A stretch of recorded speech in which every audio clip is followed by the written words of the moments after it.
مار امام را بوی کرد. همه در حیرت افتادند. السلام علیکم و رحمت الله و برکاته. تماشاگران عزیز، مثل هر روزه در خدمت به جنازه رفتیم. میت را نزد جماعت برآوردند. نماز جنازه را ادا کرده به قبرستان روان شدیم. وقتی به آنجا رسیدیم، گورکو التماس کرد که قبر را بار دیگر از نظر گذرانم.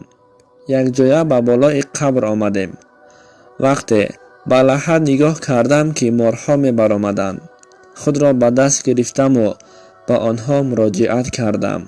ما به اینجا تا میت را گذاشته رفتنمان، شما اینجا را ترک کنید، به ما زحمت نرسانید. بعد همین سخنها مارها به خانه های خودشان داخل شدند.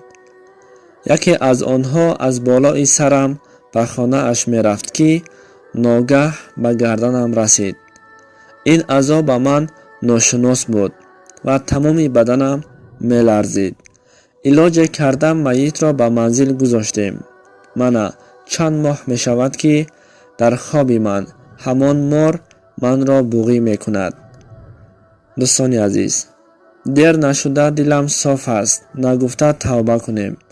ما را هم در قبر چنین مارها برای انتظار نشدنش غم را در زنده بودنمان دیدن ضرور است.